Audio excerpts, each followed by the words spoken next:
Assalamualaikum warahmatullahi wabarakatuh.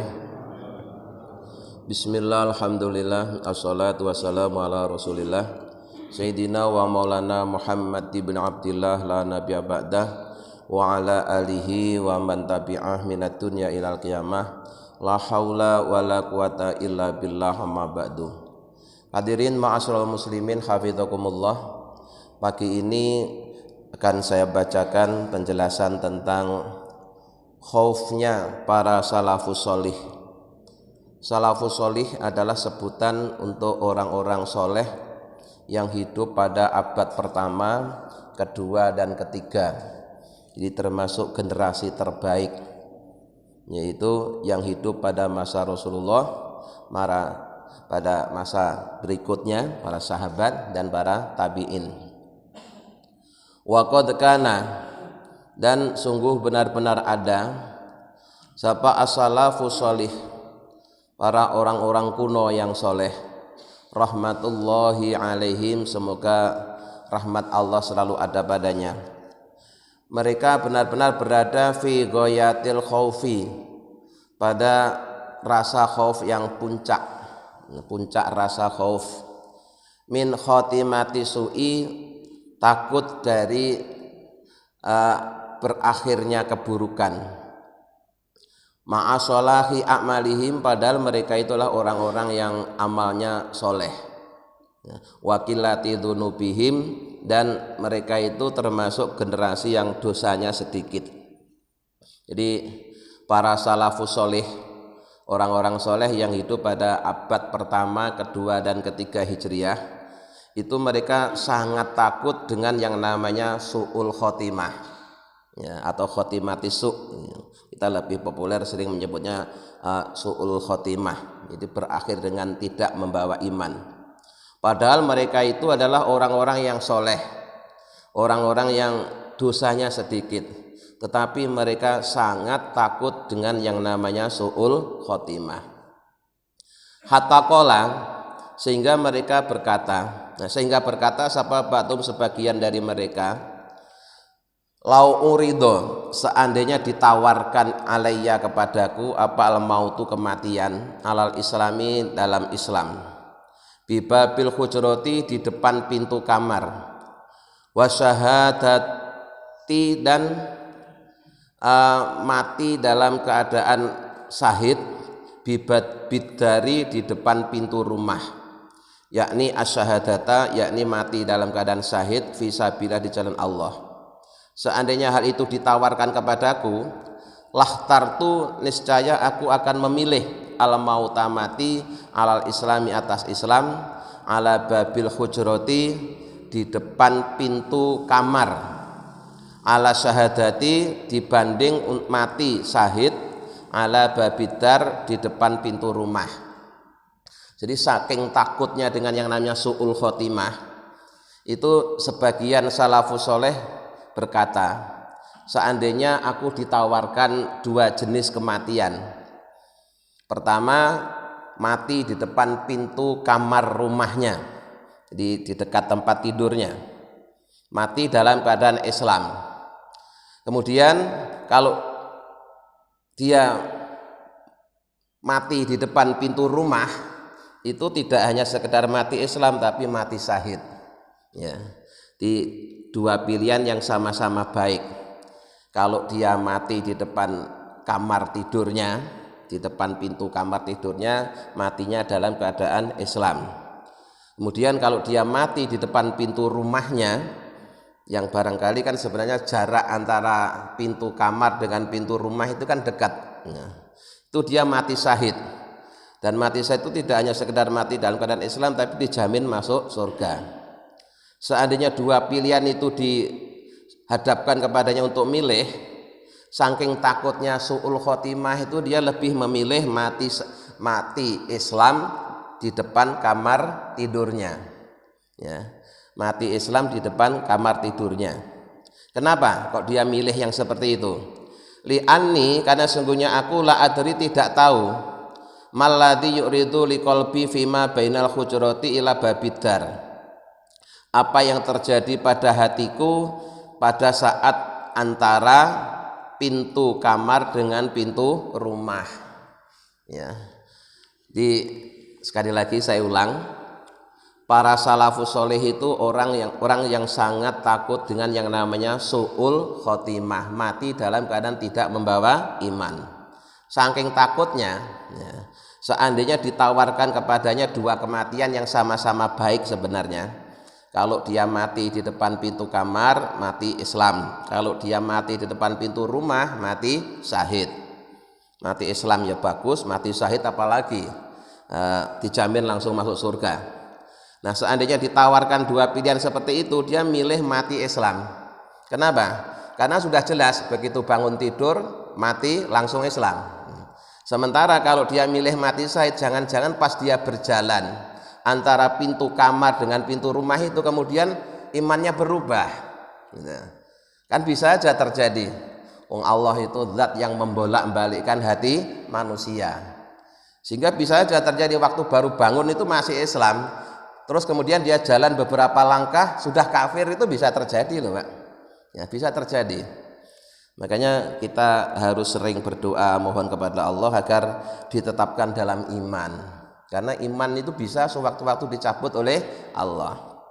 Makanya alasan para salafus solih memilih mati Islam di depan pintu kamar dibanding dengan mati syahid di depan pintu rumah, karena dia khawatir jangan-jangan pas dia berjalan dari kamar menuju depan pintu rumah itu Islamnya dicabut oleh Allah, imannya hilang, hatinya berubah. Nah, maka yang sudah pasti ya itu lebih dia sukai daripada yang belum pasti. Kalau di depan pintu kamar kan sudah pasti dalam keadaan Islam. Terus karena kepingin mati syahid, ternyata pas dia jalan dari pintu kamar ke pintu rumah imannya dicabut, akhirnya nggak dapat syahid. Nah, makanya dia lebih memilih mati di depan pintu kamar dalam keadaan Islam dibanding dengan mati syahid di depan pintu rumah. Itu saking takutnya dengan yang namanya su'ul khotimah. Orang kalau selalu ingatnya seperti itu kan pasti akan selalu hati-hati menjaga iman gitu. Ya, menjaga iman itu hati-hati dan tidak akan menunda-nunda amal kebaikan. Karena siapa tahu kebaikan yang dilakukan itu merupakan kebaikan terakhir ya. Jadi ketika malam ini kita masih diberikan kesempatan bertemu dengan waktu sholat subuh, dia semangat untuk segera menunaikan sholat subuh. Kenapa? Siapa tahu ini merupakan sholat subuh terakhir. Siapa yang jamin besok bisa subuh lagi? Tidak ada yang bisa jamin ya. Ketika diajak ngaji juga semangat, siapa tahu ini pengajian terakhir. Siapa yang bisa jamin besok bisa ngaji lagi? Tidak ada. Ya, itu orang yang punya rasa khauf itu seperti itu. Waqala dan berkata sapa akharu sebagian libati ihwanihi kepada sebagian yang lain. Ya.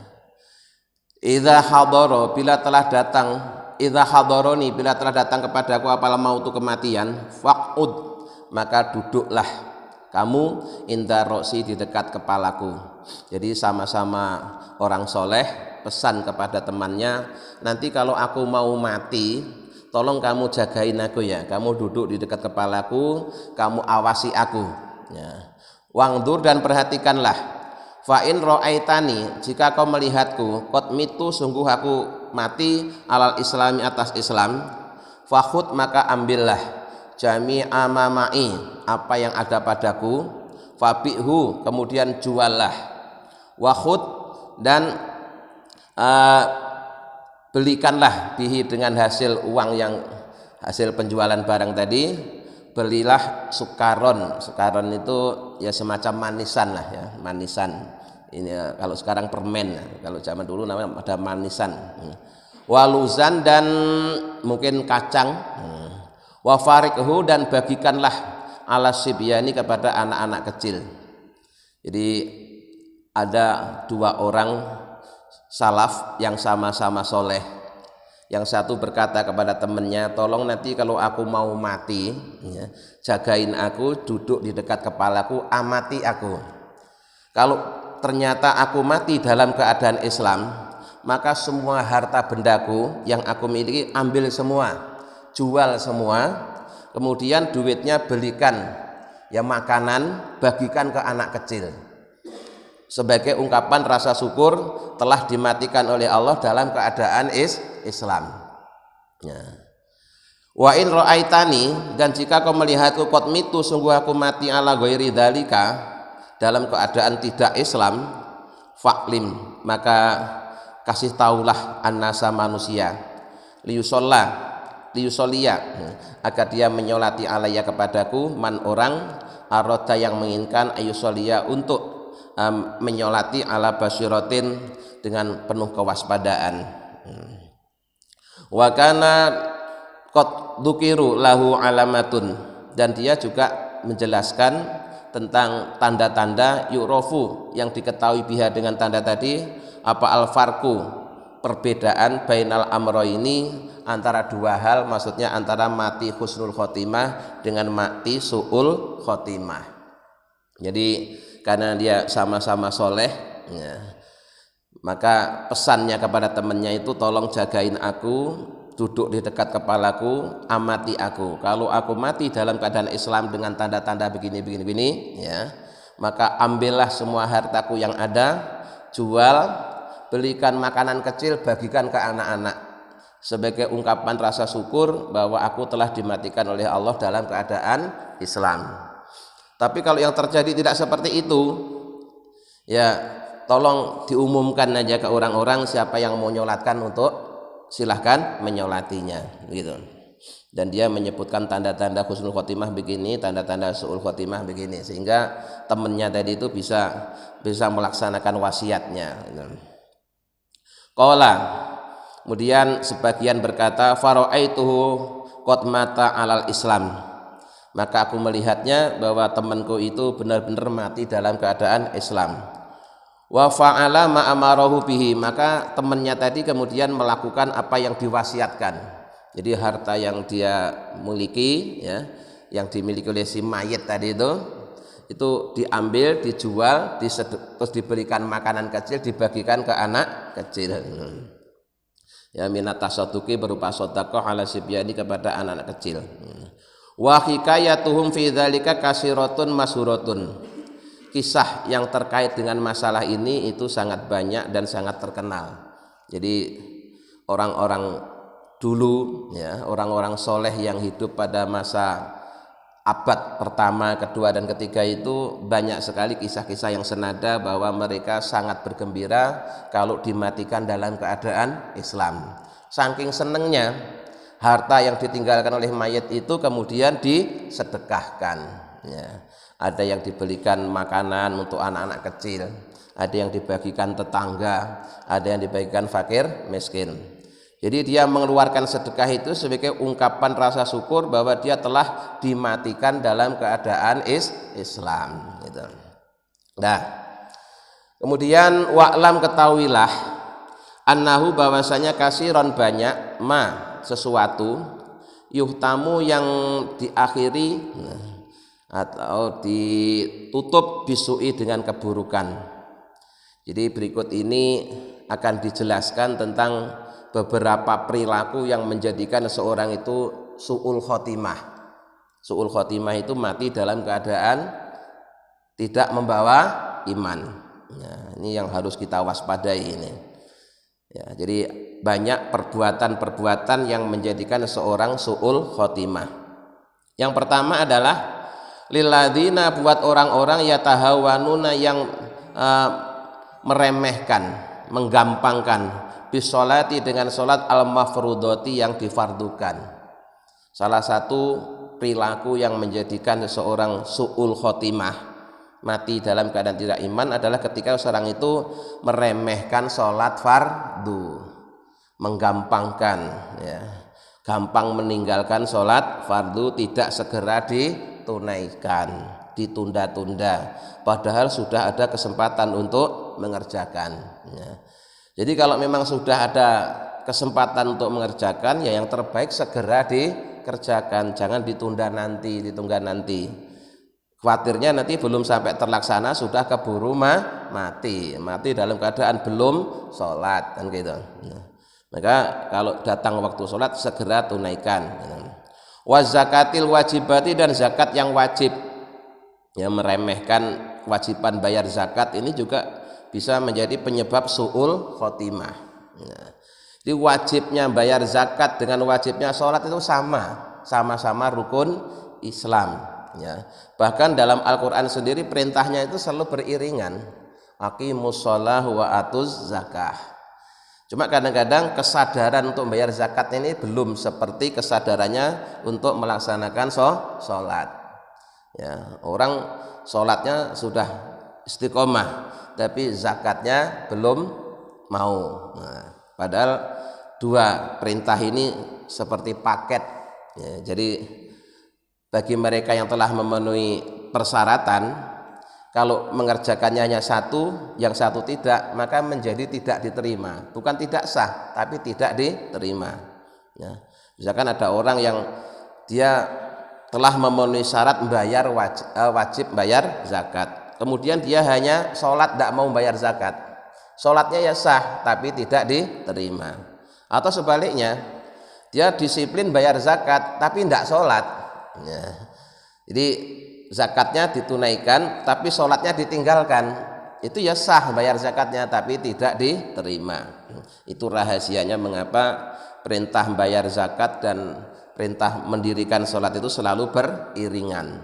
Pertama, status hukumnya sama-sama wajib, sama-sama rukun Islam. Ya. Yang kedua, perintah itu seperti perintah paket. Ya. Kayak perintah taat kepada Allah dan Rasulnya, itu juga tidak boleh dipilih. Ya. Taat kepada Allah saja, tapi kalau tidak taat sama Rasul tidak diterima. Taat kepada Rasul tidak taat sama Allah juga tidak diterima. Nah, itu perbuatan yang menjadi sebab su'ul khotimah adalah meremehkan sholat dan zakat. Kedua, walladzina yatatabba'una auratil muslimina, yaitu orang yang suka meneliti kekurangan-kekurangan orang Islam. Ya, senengannya itu maidu. Tahu maidu? Bahasa kerennya sih mengkritisi, bahasa kerennya kayak politisi aja. Ya, jadi kalau melihat orang itu yang dilihat selalu jeleknya, melihat apa aja jeleknya. Ya, sering berkomentar, wah orang-orang pada nggak benar. Nah, kalau sudah dia mengatakan orang-orang pada nggak benar, kan dengan kata lain seakan-akan hanya dia yang benar. Nah, ketika merasa diri yang benar itu justru malah tidak benar. Nah, jadi orang yang suka neliti kekurangan orang lain, setiap ketemu orang yang dilihat kekurangannya, itu menjadi penyebab su'ul khotimah. Na'udzubillah min dzalik. Kita sebagai orang biasa tidak usahlah ikut-ikutan gayanya politisi, ya, apa-apa kritis. Nah, selama-lama orang itu tidak bisa membedakan antara mencaci maki dengan mengkritik. Ya, sebenarnya cacian, makian, tapi bilangnya kritikan. Itu kan ya aneh. Ya, sampai perlu ahli bahasa yang harus menerjemahkannya. Ini orang makin lama kok makin bodoh gitu loh. Ya. Padahal orang awam aja dengan mendengar kalimat itu tahu kalau itu maknanya adalah menghina. Tapi dia bersilat lidah, ini bukan penghinaan, ini kritikan. Nah, sampai wah bikin orang repot lah. Jadi hal-hal yang remeh jadi ribet. Nah, jadi sekali lagi bagi kita yang bukan siapa-siapa, sebaiknya hindari ya gaya kritis kayak politisi. Padahal tujuannya hanya muncul dari nafsu untuk melihat kekurangan-kekurangan orang lain. Setiap orang itu punya kekurangan. Tidak ada orang yang sempurna, tidak ada selain Rasulullah ya. Maka kalau pengen selamat ya, pengen husnul khotimah, kalau lihat orang lain jangan dilihat kekurangannya, tapi lihatlah kelebihannya. Jangan dilihat keburukannya, lihatlah kebaikannya. Yang ini sudah sering saya ulang-ulang ya. Jadi kalau ketemu yang lebih tua, lihatlah yang lebih tua itu lebih baik daripada kita, karena dia umurnya lebih banyak, amal solehnya juga lebih banyak. Ketika ketemu yang lebih muda, yakinlah yang lebih muda lebih baik daripada kita. Umurnya sedikit berarti dosanya lebih sedikit. Ketemu yang alim pasti lebih baik daripada kita. Ketemu yang bodoh bisa jadi lebih baik daripada kita, karena yang bodoh ketika melakukan dosa karena kebodohannya itu mudah diampuni. Sampai puncaknya ketemu orang kafir pun tidak langsung berani menvonis bahwa dia lebih baik daripada orang kafir. Kenapa? Akhir dari kehidupan manusia masih misterius. Ya, memang hari ini saya iman dia kafir, tapi siapa tahu di akhir hidupnya nanti Allah bisa membolak-balikkan hati manusia. Yang pada mulanya kafir pas mati mukmin, yang padanya mukmin pas mati kafir. Nah, ulang kalau begitu akhirnya lihat orang dari sisi baiknya sehingga dia menjadi tawadhu, tidak ujub. Tetapi sebaliknya jika orang selalu melihat orang lain dari sisi buruknya, ya, ketika melihat yang lebih tua, wah ini dosanya lebih banyak daripada saya, gitu. Maka ya ini tadi dikhawatirkan nanti akan su'ul khotimah. Ya. Walladzina dan orang-orang yang kusuna yang suka mengurangi al-mikyala takaran wal mizana dan timbangan. Ya. Di mengurangi takaran, mengurangi timbangan, ini penipuan kualitas bangunan, kualitas apa aja lah. Ya, barang-barang yang dijual kadang bentuknya mirip, mereknya mirip, tapi kualitasnya sangat berbeda.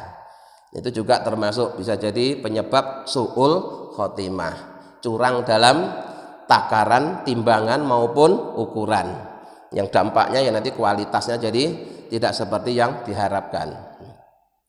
Walladzina dan orang-orang yahda'una yang suka menipu al-muslimina kepada orang-orang Islam. Ya.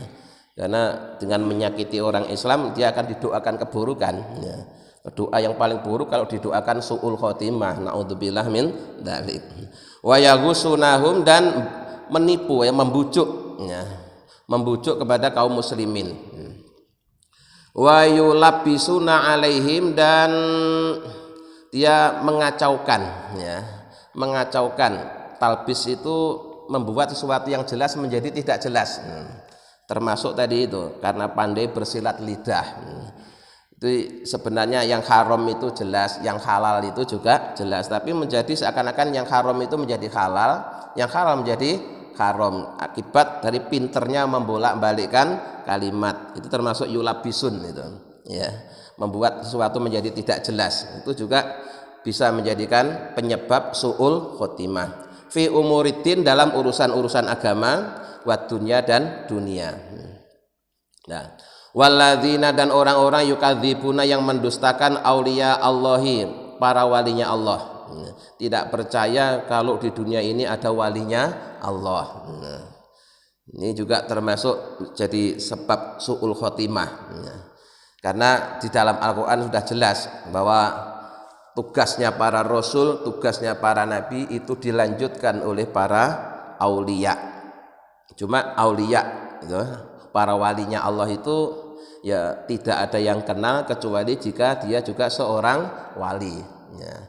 Yang bisa mengenali bahwa dia wali juga bila dia sesama wali, ya. Tapi walaupun kita tidak tahu siapa orangnya, kita harus yakin adanya wali Allah. Wa yunkiruna alaihim dan kalau toh ada wali dia mengingkarinya. Bi ghairi haqqin dengan tanpa kebenaran. Ya, ingkarnya itu tidak dengan ingkar yang benar. Ini juga dia menentang istilahnya, melawan walinya Allah. Ini itu juga bisa menjadi penyebab su'ul khotimah. Walladzina dan orang-orang yad'una yang mengaku-ngaku ahwalal auliyai, ahwalnya artinya perilakunya para walinya Allah, wa maqamatihim dan kedudukannya para walinya Allah, min ghairi sidqin dengan tanpa benar, wa asbahi dzalika dan sejenisnya. Jadi gini, ya. Kalau tadi termasuk penyebab su'ul khotimah adalah tidak percaya adanya wali, atau kalau toh ada dia mengingkarinya, maka berikutnya ini sebaliknya, dia sebenarnya orang biasa tapi ngaku-ngaku kayak wali, gitu. Atau menirukan perilaku lahiriahnya para wali, ya.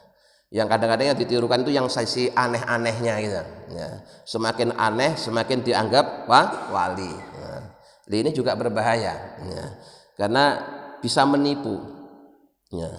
Dikira orang gila ternyata wali, dikira wali ternyata orang gila. Sehingga tidak bisa membedakan mana yang wali beneran dan mana yang orang gila. Karena yang satu benar-benar wali, yang satu cuma orang gila kepengen kayak wali. Nah, itu perlunya ada guru itu seperti itu, supaya kita bisa membedakan mana yang wali beneran dengan yang orang-orang bergaya kayak wali. Karena begitu melihat di akhir zaman banyak orang mengidolakan wali, terus akhirnya pada pura-pura seperti wali. Karena di akhir zaman banyak orang yang mengidolakan Habib, semuanya jadi ngaku Habib. Karena di akhir zaman banyak orang yang mengidolakan Ustadz, akhirnya pura-pura kayak Ustadz. Tapi yang ditiru hanya penampilan lahiriahnya saja, hanya bajunya, hanya rambutnya, hanya apanya gitunya, gayanya. Tapi kalau ilmunya ya sangat jauh, ahwalnya sangat berbeda. Cuma lahiriahnya dia berusaha untuk memirip-miripkan diri, untuk menipu orang lain. Nah, ini bahaya, karena yang itu juga termasuk bisa menjadi penyebab su'ul khotimah. Wa asbahi dzalika, dan yang sejenisnya minal umuri, dari urusan-urusan asani'ati yang buruk. Ya. Kemudian wa min ahwafi ma yukhafu minhu ala sahibi su'ul khotimati al bid'atu. Kemudian termasuk sesuatu yang sangat dikhawatirkan, ya, sangat dikhawatirkan bagi pemiliknya untuk dikhawatirkan su'ul khotimah adalah bila seseorang itu melakukan al bid'atu fiddin, melakukan perbuatan bid'ah dalam agama. Nah, jadi masalah bid'ah ini juga masalah yang populer di akhir zaman, sering disebut di mana-mana, sering dipakai peluru untuk nembak temennya. Pokoknya kalau nggak sama saya bid'ah, paling hobi untuk menuduh orang lain bid'ah. Padahal definisi bid'ah sendiri kadang-kadang dia tidak paham. Ya. Orang yang sering menuduh orang lain bid'ah itu karena dia ketika mendefinisikan bid'ah aja sudah salah. Dia membuat batasan bahwa yang disebut bid'ah itu pokoknya yang tidak dilakukan oleh Nabi, cuma begitu. Itu definisi dari mana itu kok bisa begitu tuh? Ya. Padahal kita ini tidak hanya disuruh untuk ngikuti Nabi, tapi juga ngikuti para sahabat. Sehingga walaupun bisa jadi Nabi tidak melakukan, tapi sahabat melakukan, dan Nabi melihat sahabat melakukan itu tidak melarangnya, itu juga tidak bisa dikatakan bid'ah. Ya. Jadi kalau kemudian ukurannya semuanya harus Nabi, ya repot. Sehingga apa yang dilakukan oleh sahabat kalau tidak sama dengan Nabi, walaupun Nabi mengizinkan, dianggap bid'ah. Wah, itu yang akhirnya orang terus gampang-gampang menuduh bid'ah. Jadi kalau mau belajar bid'ah yang benar, ya, supaya beda dengan yang sunnah, ya belajar secara khusus, ya. Jangan hanya sekedar pakai definisi serampangan, pokoknya kalau Nabi nggak melakukan disebut bid'ah. Itu nanti terlalu banyak bid'ah kalau begitu. Padahal, ya, walaupun Nabi tidak melakukan, tapi jika sahabat melakukan dan Nabi tidak melarang, maka ya itu sunnah, ya. Dan banyak itu, Pak, ya, banyak yang termasuk kita punya kebiasaan kalau Ramadan sholat tarawih berjamaah dengan satu imam, itu tradisi yang dimulai zaman dari Umar bin Khattab. Terus kita kalau Jumatan azannya 2 kali, itu dimulai dari sahabat Utsman bin Affan. Kemudian Al-Quran dibukukan, itu juga semuanya adalah hal-hal yang dilakukan oleh para sahabat. Nabi tidak melakukannya, tapi tidak melarang. Terus jangan dituduh bid'ah, gampang-gampang bid'ah nanti su'ul khotimah. Nah, wa kadzalika, dan begitu juga itmarus syaki fillah, menyembunyikan keraguan-raguan kepada Allah. Nah, ini juga bahaya ini, ya. Kita di satu sisi sudah sering berkata iman kepada Allah, tapi dalam hatinya itu masih ada keraguan-raguan. Terutama ketika dia punya keinginan, punya hajat, sudah berdoa, kok tidak segera dikabulkan. Ini benar apa enggak? Ragu-ragu sama Allah itu bahaya sekali itu. Ya, bahaya sekali meragukan janji Allah. ya, meragukan janji Allah, meragukan Allah, ini bahaya. Bisa su'ul khotimah itu. Maksudnya itu kalau pas ragu-ragu begitu terus pas mati kan jadi su'ul khotimah. Pas nipu pas mati, pas bid'ah pas mati, pas mencela nabi pas mati, pas mencela wali pas mati, akhirnya kan su'ul khotimah. Maka ini tadi termasuk perbuatan-perbuatan yang dikhawatirkan bisa menjadi penyebab su'ul khotimah, ya. Dia meragukan Allah atau menyimpan keraguan pada Allah wa rasulihi dan utusannya Allah, wal yaumil akhiri dan ragu terhadap adanya hari akhir. Falyahdhar, maka hendaklah hati-hati sapa al muslimu orang Islam min dalika dari yang demikian itu, ghayatal hadari dengan sebenar-benarnya hati-hati, wala asima dan tidak ada menjaga min amrillahi dari urusannya Allah illa ma rahimallah kecuali ya, orang yang Allah sayangi. Ya, jadi kita sebagai orang muslim walaupun sudah dianugerahi iman Islam, tapi iman dan Islam kita ini harus terus kita jaga, ya, dengan cara melaksanakan perintah-perintah Allah, menjauhi larangan-larangannya dengan istiqomah. Kemudian selalu ya bermohon, berdoa kepada Allah agar diberikan kekuatan dan ketetapan iman, sehingga diberikan husnul khotimah, dijauhkan dari su'ul khotimah. Tambahkan sedikit, wa qauluhu ta'ala, kemudian firman Allah Ta'ala dalam Al-Quran, wa'tasimu bihablillahi jami'aw wa la tafarraqu. Wa'tasimu berpeganganlah kalian bihablillahi dengan tali Allah, maksudnya agamanya Allah, jami'an semuanya, wala tafarraqu dan janganlah kalian bercerai-berai. Ayat tersebut merupakan amrun, perintah, bil iktisami untuk berpegang teguh bidinillahi pada agama Allah. Jadi yang dimaksud dengan wa'tasimu bihablillah, berpegang teguhlah pada tali Allah, itu maknanya perintah agar kita berpegang teguh pada agama Allah. Wa huwa atamasuku, yaitu orang yang berpegangan, wal ahdu dan memegang bihi dengannya dengan kuat, wal ahdu bihi dan berpegang dengan kuat, wal istiqomatu dan istiqomah alaihi pada agama Allah, ya. Wal istima'u dan perintah untuk bersatu ala dzalika pada agama Allah. Wa nahyun dan larangan anitafaruki untuk bercerai-berai fihi di dalam agama Allah. Di ayat wa'tasimu bihablillahi jami'an wa la tafarraqu itu ada perintah, ada larangan, ya. Satu, perintah berpegang teguh pada agama Allah, bersatu. Yang kedua, perintah larangan bercerai-berai. Jadi yang dilarang di dalam Islam berdasarkan ayat Allah ini adalah bercerai-berai, bukan berbeda-beda. Nah, gitulah. Artinya gini, perbedaan itu termasuk sunatullah, ya. Salah satu bukti kuasa Allah itu Allah bisa bikin manusia berbeda-beda, beda-beda bentuknya, beda-beda pikirannya, beda-beda pemahamannya. Nah, terkadang ya, itu memang ada perbedaan-perbedaan yang sengaja oleh Allah diciptakan, yang bisa ditoleransi. Tetapi sekali lagi perbedaan pemahaman itu jangan sampai kemudian menjadikan dia bercerai-berai. Beda tapi tidak bercerai-berai. Bagaimana caranya? Yaitu harus toleransi untuk hal-hal yang memang masih bisa ditoleransi. Ya.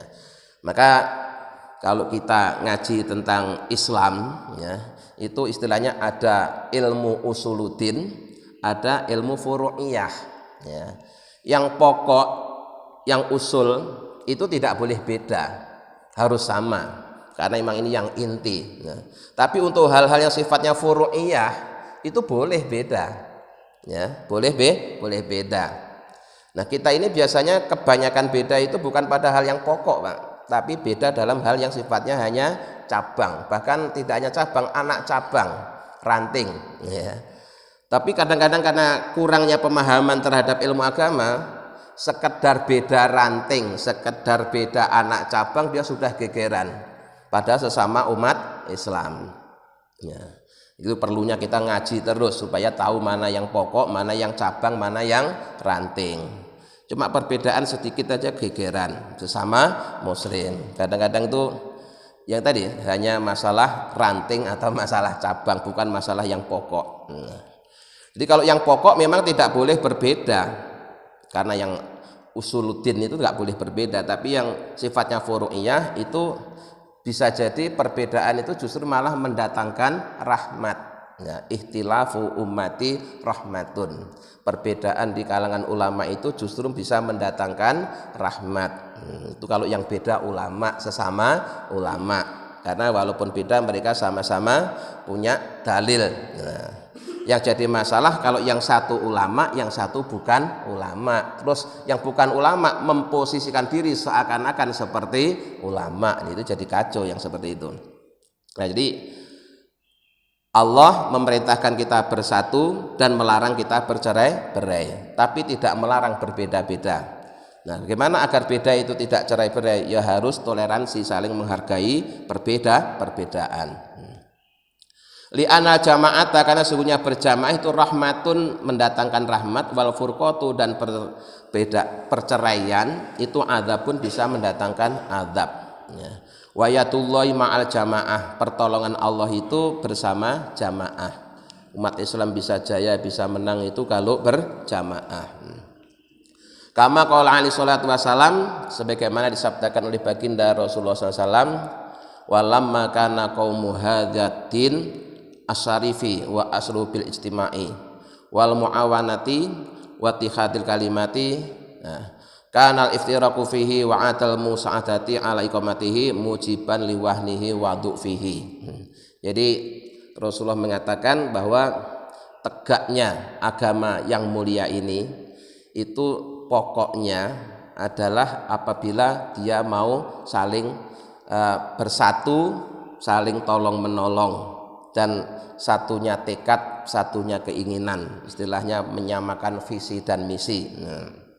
Nah, sebaliknya agama yang kokoh ini akan menjadi rapuh bila di dalamnya banyak perbedaan yang tidak ditoleransi. Ya, banyak keinginan-keinginan yang berbeda-beda yang kemudian menimbulkan perceraian, perpecahan. Nah, akhirnya menjadi lemah. Jadi sekali lagi, agama memerintahkan kita untuk bersatu, ya, bersatu dalam akidah, bersatu dalam syariah, toleransi dalam furu'iyah, ya, toleransi dalam furu'iyah. Jadi kita harus tahu ketika terjadi perbedaan ini masalahnya masalah apa? Apakah menyangkut usuluddin, menyangkut syariah yang pokok, atau hanya sekedar cabang atau bahkan sekedar anak cabang. Kayak dalam sholat itu sebenarnya perbedaan itu rata-rata tidak pada rukun sholat, hanya pada sunnah hayat sholat atau sunnah ab'ad sholat. Yang itu seandainya ditinggalkan pun sholatnya tetap sah. Itu aja juga kadang-kadang jadi gegeran. Ya, tadi itu penyebabnya karena kurangnya ilmu. Ya. Di ciri-ciri orang yang gampang menyalahkan itu adalah karena dia kurang ilmu. Nanti semakin banyak ilmu yang dipelajari, orang itu akan semakin bijak. Maka kita punya kewajiban untuk terus-menerus menambah ilmu supaya wawasannya tambah luas, ilmunya tambah banyak, sehingga tidak gampang menyalahkan orang yang berbeda dengan kita. Ya, itu mudah-mudahan kita bisa memahaminya dan bisa mengamalkannya. Amin ya rabbal alamin. Allahumma sholli ala sayyidina Muhammad wa sallam Muhammad, alhamdulillahi rabbil alamin. Allahumma inna nas'aluka imanan da'ima yaqinan shadiqa wa qalban khashi'an lisanan dzakira wa rizqan halalan wa ilman nafi'an dan sholiha. Rabbana atina fid dunya hasanah wa fil akhirati hasanah wa qina adzabannar. Subhana rabbika rabbil izzati amma yasifun wa salamun alal mursalin walhamdulillahi rabbil alamin. Assalamualaikum warahmatullahi wabarakatuh.